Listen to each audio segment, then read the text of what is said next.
Alors, dans cette séquence, nous allons parler de la symétrie axiale, c'est-à-dire la symétrie par rapport à une droite. Donc on dit que deux figures sont symétriques par rapport à une droite si elles se superposent par pliage le long de cette droite. C'est ce qu'on a sur le premier exemple, ici à gauche, où les deux figures F1 et F2 vont exactement se superposer si je plie en suivant la droite D qui est horizontale. Le point A va se superposer au point A', etc. Et donc on dit dans ce cas-là que les figures F1 et F2 sont symétriques par rapport à la droite D. On peut aussi dire que la figure F1 est le symétrique de la figure F2 par rapport à la droite D. Si on regarde sur le deuxième exemple, où la droite D est à nouveau une droite horizontale, eh bien les deux figures F1 et F2 ici ne sont pas symétriques par rapport à la droite D. Elles ont pourtant la même forme, elles sont superposables, mais si je fais un pliage, eh bien elles ne sont pas dans le même sens et donc elles ne pourront pas se superposer par pliage.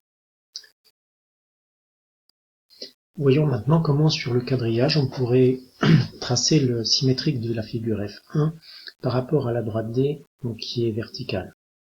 Donc pour ça on va se servir du quadrillage et on va construire ou placer le symétrique de chaque sommet du polygone. Par exemple pour le point A, si je veux faire son symétrique par rapport à la droite D, je vais me déplacer perpendiculairement à la droite D en partant du point A, en comptant les carreaux. Donc je pars de A, j'ai 0 carreau, 1, 2, 3, 4, 5, 6. Et arrivé à la droite D, je continue dans la même direction, donc toujours perpendiculaire à la droite D, de l'autre côté. 1, 2, 3, 4, 5 et 6 carreaux. Je peux ainsi placer mon point A', qui est le symétrique du point A par rapport à la droite D. De la même façon, je peux placer le point B', symétrique du point B par rapport à la droite D, en comptant 3 carreaux entre le point B et la droite, puis 3 autres carreaux de l'autre côté, toujours en me déplaçant perpendiculairement à la droite D. De la même façon, donc, on va construire le point C', qui est à 4 carreaux de la droite D, le point D' et le point E'. Pour terminer la construction de ma figure symétrique, je trace maintenant les segments, en faisant attention à respecter l'ordre. J'obtiens ainsi ma figure F2 qui est symétrique de la figure F1 par rapport à la droite D. Voilà pour cette construction. Voyons maintenant comment procéder lorsque l'axe de la symétrie est en diagonale du quadrillage, on peut dire oblique. On va procéder un petit peu de la même façon, à savoir qu'on va prendre chaque sommet du polygone et on va chercher à obtenir son symétrique par rapport à la droite D. Si je démarre avec le point A qui est ici, je vais donc me déplacer perpendiculairement à la droite D, donc suivant cette diagonale des carreaux. Donc je compte 1 carreau en diagonale, 2 carreaux, j'arrive à la droite D, je compte à nouveau 1, puis 2 carreaux, et j'obtiens ainsi mon point A', qui est le symétrique du point A par rapport à la droite D. Je procède de la même façon pour construire le point B', en comptant 1 carreau à partir de la droite D, le point C', qui est à 2 carreaux et demi à partir de la droite D, le point D', qui est à 1 demi-carreau en diagonale, le point E', et ensuite je trace les segments, toujours en faisant attention à l'ordre dans lequel je relie les points. Donc le fait d'avoir donné des noms aux points facilite les choses. Il ne me reste plus qu'à nommer la figure ainsi obtenue. Voilà dans le cas où l'axe de la symétrie est oblique.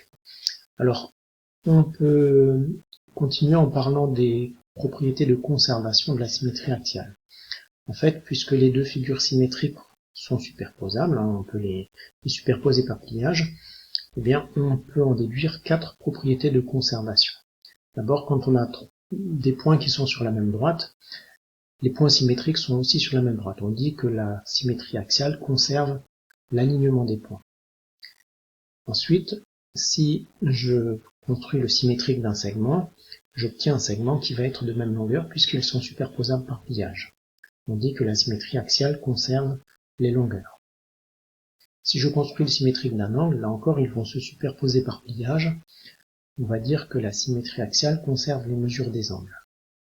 Et enfin, on va dire aussi que la symétrie axiale conserve les aires puisque la surface des deux figures est inchangé.